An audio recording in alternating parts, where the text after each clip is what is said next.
بسم اللہ الرحمن الرحیم۔ عقیدہ ختم نبوت کا تحفظ کرنا ہر مسلمان کی ذمہ داری ہے۔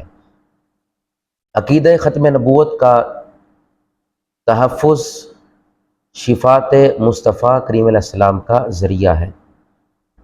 ایمان کا تقاضا اور آخرت میں شفاعت مصطفیٰ کا ذریعہ یہ ہے کہ بندہ تحفظ ختم نبوت کا کام کرے۔ اگر عقیدہ ختم نبوت محفوظ ہے تو یہ یاد رکھیں ہمارا دین بھی محفوظ ہے، اسلام بھی محفوظ ہے۔ اور اگر جسٹس فائز عیسیٰ جیسے عقیدہ ختم نبوت پر ڈاکہ زنی کریں گے تو نہ ہمارا اسلام محفوظ رہے گا، نہ ہمارا دین محفوظ رہے گا، اور نہ ہی اہل سنت یہ بات یاد رکھیں بلکہ پوری امت مسلمہ یہ بات یاد رکھے ہمارا ایمان محفوظ نہیں رہے گا۔ تو عقیدہ ختم نبوت کی بقا میں اسلام کی بقا ہے اور ایمان کی بقا ہے۔ دین اسلام کا مکمل ہونا اس بات کو مستلزم ہے کہ حضور اللہ کے آخری نبی ہیں۔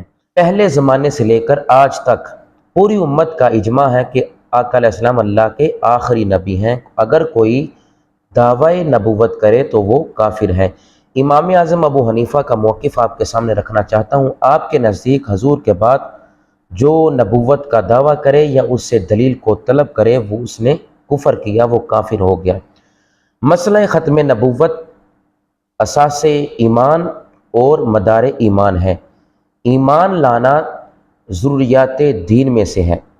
دور حاضر میں انکار ختم نبوت کا سب سے بڑا فتنہ قادیانیت ہے۔ سنیے، انس بن مالک راوی ہیں، نبی علیہ السلام نے اپنی ختم نبوت کا اعلان کیا، فرمایا ان رسالۃ والنبوۃ قد انقطعت فلا رسول بعدی ولا نبی ہوں۔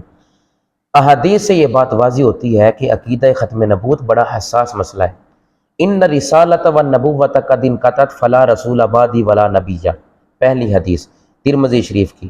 دوسری حدیث فرمایا سیکون فی امتی ثلاثون کذابون کلہم یزعم انہ نبی وانا خاتم النبیین ولا نبی بعدی۔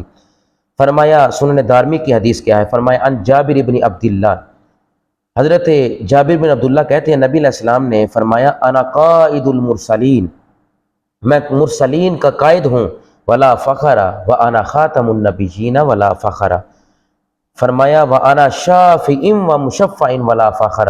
سنن دارمی کی یہ حدیث ہے۔ حدیث میں یہ آ گیا کہ رسالت بھی ختم، نبوت بھی ختم آقا علیہ السلام کے بعد، اور فرما دیا میں اللہ کا آخری نبی آخری رسول ہوں، اور فرمایا مرسلین کا بھی میں امام ہوں، میرے بعد 30 کذاب ہوں گے، نبوت کا دعویٰ کریں گے، غلاموں سنو میں اللہ کا آخری نبی ہوں۔ پھر اس کے بعد کیا بات رہ جاتی ہے؟